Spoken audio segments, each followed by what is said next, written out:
Welcome to a Tech Review Voices. And today we have with us Mr. Amith Bajla, who is the founder of Taurian World School, which is a world-class co-educational international residential school. In fact, a chain of schools. So welcome, Amith, to a Tech Review. Thank you, Utkarsh. Happy to be here. Same here. Happy to have you, Amith.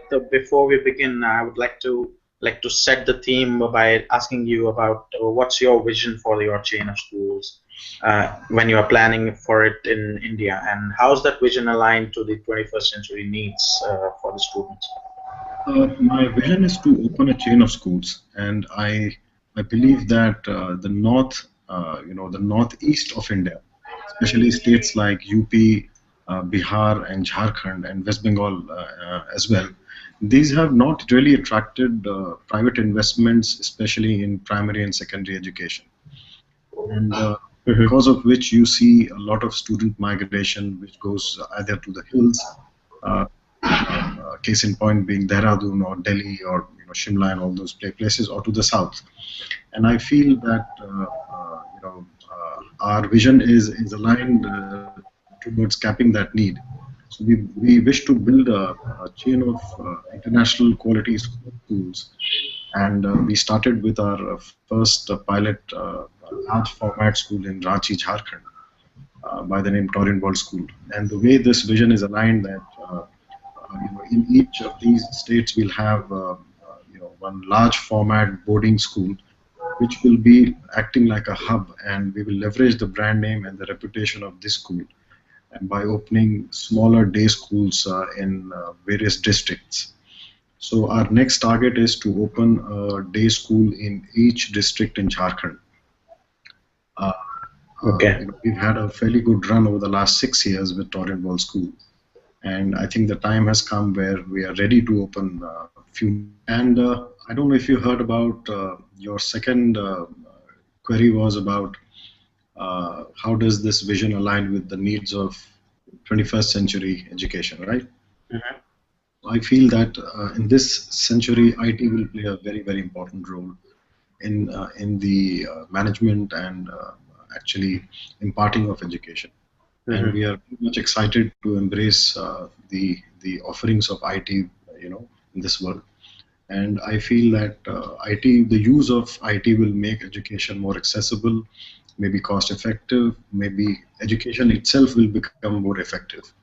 So all our schools, wherever and whatever we plan, we'll lay a lot of emphasis on infrastructure and the use of IT.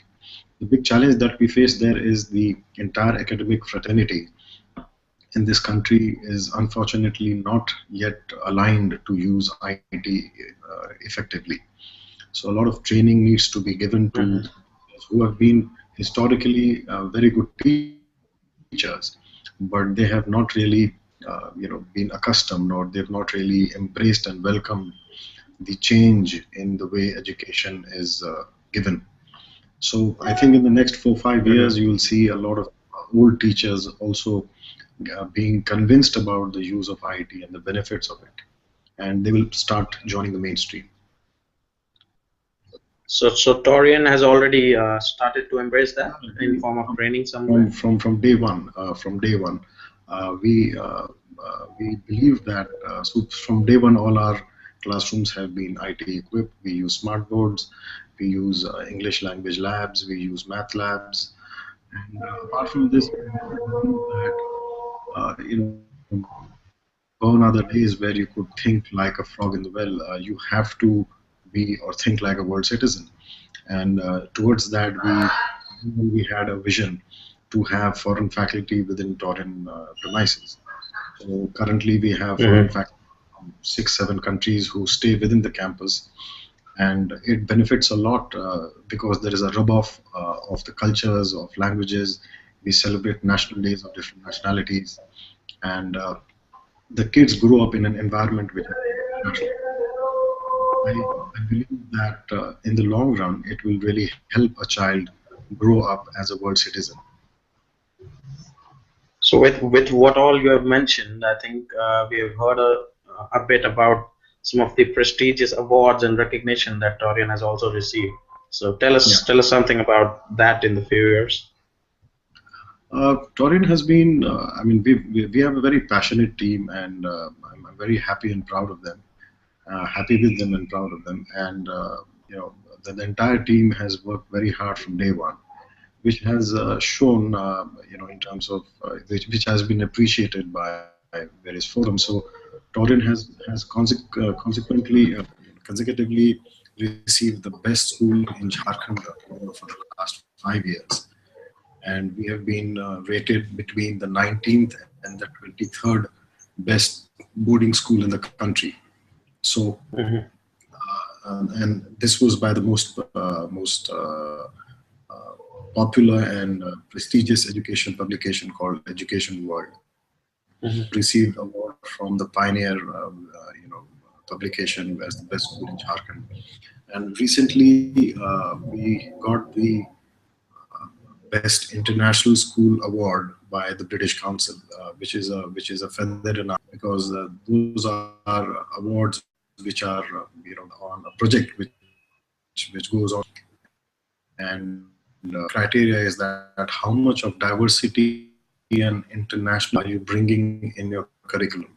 So a lot of projects that students do, and it goes right into the ethos and history of the school. The British Council actually there is diversity in the way you teach or not, and whether you have So, projects or not. So we just got an award 2 months back. I think the award ceremony is going to be in the next 1 month, and we'll be that's great to know. In fact, because what Taurian is doing to bring international education standards to tier two cities is great. And tell us more about what are the other ways and what are the other plans to maybe target similar tier two cities or within that region. see. I feel, just out of experience with our existing school, we saw that the enrollment of girl child, Hmm. especially in boarding, is not very high. So we talked, we sort of tried to is the reason. Is the parents with a girl child, they have to send her to a boarding school, co-ed boarding school. So I'm very excited, and I'm very much interested to set up a all girls boarding school in Bihar, and I think the entire region needs a all girls boarding school. So that school will be typically of around 20 acres of land, 600-700 of enrollment, and it would have a different curriculum, and I think it's a because why should a girl child be deprived of boarding experience? So, okay. And if you do research, you'll find that hardly any all girls boarding eastern belt of India, and I think it desperately talks for an all girls boarding school. Parent has to send a girl child either to Missouri or to Dehradun. And I have spoken to a lot of parents. They are paying, traveling that far, and the cost involved, because traveling Hmm. from or Ranchi to Dehradun is not an easy job. You have a hopping flight, and obviously it would cost you time, right? So I think to help this category of So I like what has changed in the past few years when we talk about residential schools in India specifically. What, according to you, has been the changing factors or the changing landscape? It's been a quite an interesting change. First, in the earlier, see, boarding school has been the ethos of education since early years. If you go into mythology and all that, boarding school is not a new concept at all. We had gurukuls, which meant that a child had to go and stay with a teacher and for years together, and actually live with the teacher or in a gurukul, and actually learn the lessons of life. boarding schools have evolved, and earlier you had the public schools, the Mayos and Dooms of the world. But nowadays, boarding schools have become much more holistic, so and much more diverse. So you have students from Korea, from Southeast Asia, you have students from all over the world. So boarding schools have become much more international. Number one, boarding schools have become much more holistic. So that means that if a child, he can avail the benefits of a great teacher who stays inside the campus in a boarding school.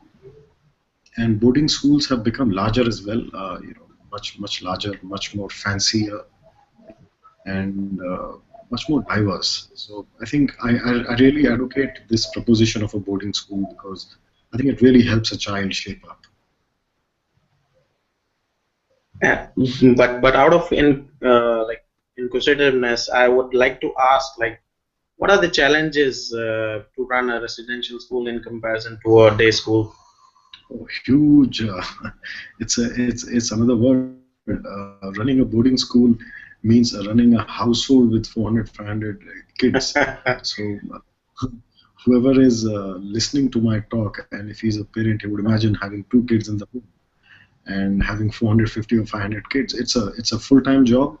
It's a very responsible job because you are actually de facto parents or proxy parents, for a child. You have to be alert and very careful all the time. You run a full-fledged multiple verticals. You run a full-fledged infirmary. You run a sports department. You run a music department. Your HR systems have to be very strong because you have hundreds of families living within the campus. You have a bigger infrastructure because it's a boarding school. Like Taurian World School has a campus size of 55 acres, and that itself. And in a boarding school, you'll find animals like we run a proper dairy farm with 42 cows. We run a horse stable, 12 horses. We do farming is in 20 acres. So the entire scale and complexity of operation changes. So boarding school is a different game, and it takes a few years to understand the challenges because every day can be a surprise. So your staff has to be very committed. What's I think very important in a boarding school is that you must attract, retain, and train committed, passionate staff because those are the guys who run it for you. Exactly, And I think that is one of the it's interesting. major It's challenges. very gratifying as well, is because you are shaping up a kid in a very holistic way, in a very compounded way. He stays with you. And a kid would have very fond memories of a boarding school. Every year we get to hear from students who have passed out a few years back, and they want to just come and see the school or meet the teachers or the coaches because they feel so attached. They have spent months in the school or years in the school. Like this year, we got a call from the last year's batch of 10th students who passed out, and all of them, came together and they want to come to the school and perform on our annual day. Even though they are not part of the school, but it was a request that they want to perform on the annual day. So it's very interesting experience, I would say, to really connect with these young boys and girls. Absolutely, I can imagine what it would be for any student. We spoke a little about Amit. We spoke a little about role of technology and how Taurian is embracing. But if you would like to dig a little deeper for the parents or the school leaders who are watching this. Technology, you cannot avoid technology anymore. So to give you a taste of how technology or very few, in those regions, people about 80% of my parents use email, but 20% don't. So earlier, what used to happen, the school used to send paper printed notices or paper printed updates of the school. So we've been trying to get everyone on board on email. Now the school doesn't send any paper-based notice or anything. So the information spread is much faster. One, the school has implemented a ERP system where a parent can log in and he can see what has happened with the child, so he can see his accounts where the fee dues or what the child has bought from the tuck shop or what has been issued to the child, what has been the lesson plan of that particular class, what has been the disciplinary action, or has been the assessment pattern of a child, and it's all very. It comes in a dashboard which is very graphical, and you can compare data with his peers and all that. So I think technology, plays a very important role even in the management of the school, even in the parent-school relationship, where information spreads out faster and much more clearer.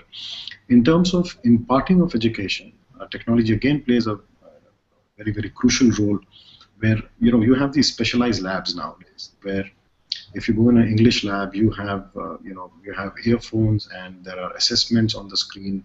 So a child is taught about diction and vocabulary, and there is newness in the way a child is taught. It is very exciting for a child as well, because he gets to touch and use these newish tools. So there are various kinds of labs that can happen. There are ERPs which help. There are various kinds of surveys that we can do using technology, easier for you to give views about certain changes, decisions, right? You can use tons of videos available on YouTube. You can use Khan Academy. You can use TED Talks. During the weekend, we use a lot of TED Talks to excite the kids, because there is such a variety of information in a very delightfully consumable way, I would say. I mean, listening to a TED Talk is very interesting. So we encourage our kids to have their own time on the net as well. Every week they get about hour and a half on the net, and they are free to do whatever. Of course, we have the firewalls in place and all that. So I think technology, and of course I should not miss that. We use Skype for interaction. Yeah, so imagine if a child in say class 6 is doing or a group of kids is interacting with the kids in some school in Africa or in Canada or in UAE or in South Korea. It's just very exciting. I think it eventually opens their mind. And in this era, I firmly believe that a child should be taught not what to think, but how to think. What to think is very Jurassic. Knowledge is no more power. The world is multiplying knowledge every few hours, I would say. Mhm. Whatever you read, last day the world has already moved on. So I think it's very important for all of us, including a child, to develop the right attitude. I think attitude wins. That's what is most important. I recall a very interesting line I read by a professor from MIT, and they did a research, and it said that 80% of your success depends on attitude, and only 20% depends on your knowledge.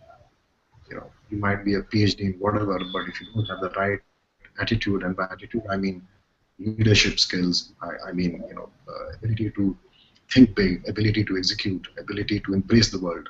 I think those are winning tactics.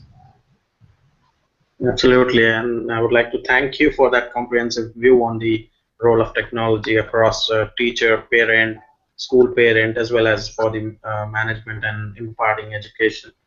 My last question to you, Amit, who exactly motivates you, or any thought leaders that you follow for success or motivation? Fortunately, unfortunately, no single person motivates me. I think what motivates me every morning when I wake up and when I'm ready to go to work is the challenge ahead. I feel there's such a huge gap in our education system. I feel that my life would not be. I think I look at it in a way that this is one life that I have, and I want to live it well. And by living it, I mean I should make a difference.